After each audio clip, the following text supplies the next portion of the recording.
Alors, ça fait quelques mois maintenant que vous êtes la nouvelle présidente de la Fédération nationale de familles rurales. Merci d'être avec nous et de nous faire un peu sortir des grandes villes, c'est important.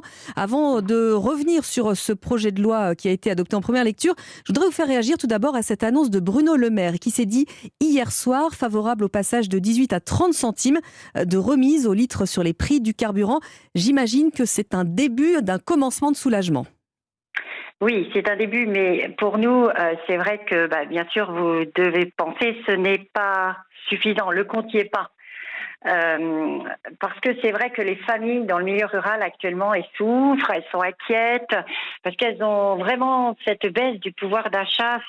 Ça a une influence, un impact très fort sur leurs trois budgets, l'alimentation, le carburant et l'énergie.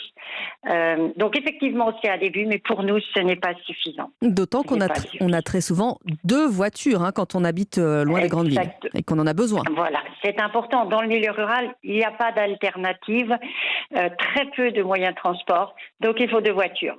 Donc, ce que nous demandons, c'est une aide ciblée pour les familles du milieu rural.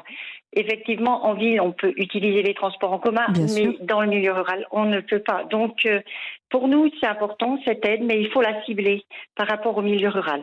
Alors, il y aura aussi la difficulté dans les prochains mois à se chauffer. Ça va bientôt être la période où il faudra rentrer le fioul. Là aussi, vous demandez des aides supplémentaires, des coups de pouce? Oui, alors déjà dans le projet de loi, il y a une première avancée. Nous avions demandé, parce que 20% des personnes du milieu rural se chauffent au fioul. Oui, C'est énorme. c'est Et énorme, le bien sûr. fioul, et le fioul a augmenté de 133% en un an. Et on a donné des aides pour l'électricité, on a donné pour le gaz et rien pour le fioul.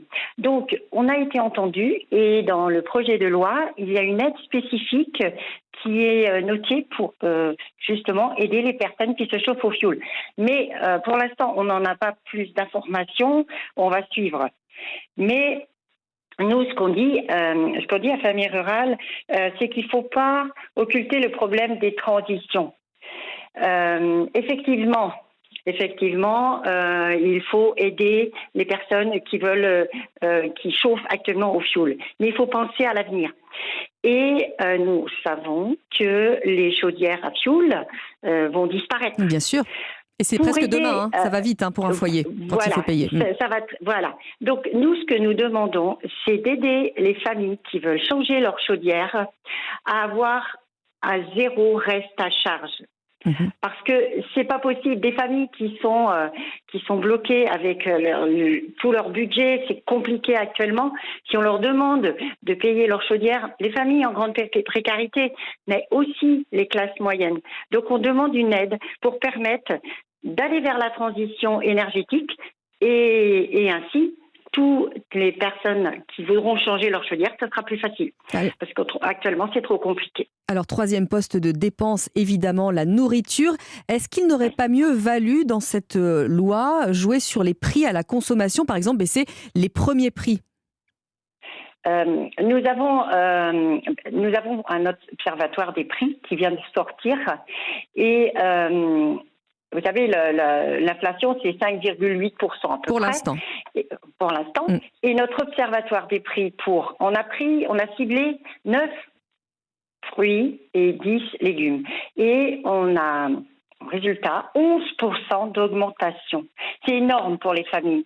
Donc on se dit, selon l'OMS, il faut manger 5 fruits et légumes par jour. Mhm. Ça va plus être possible pour les familles, c'est trop difficile. Donc on demande un chèque alimentation pour permettre aux familles de bien se nourrir. Parce que nous savons très bien que si les familles se nourrissent bien, il y a des maladies cardiovasculaires, le diabète qui coûte très très cher et souvent la cause est une mauvaise alimentation.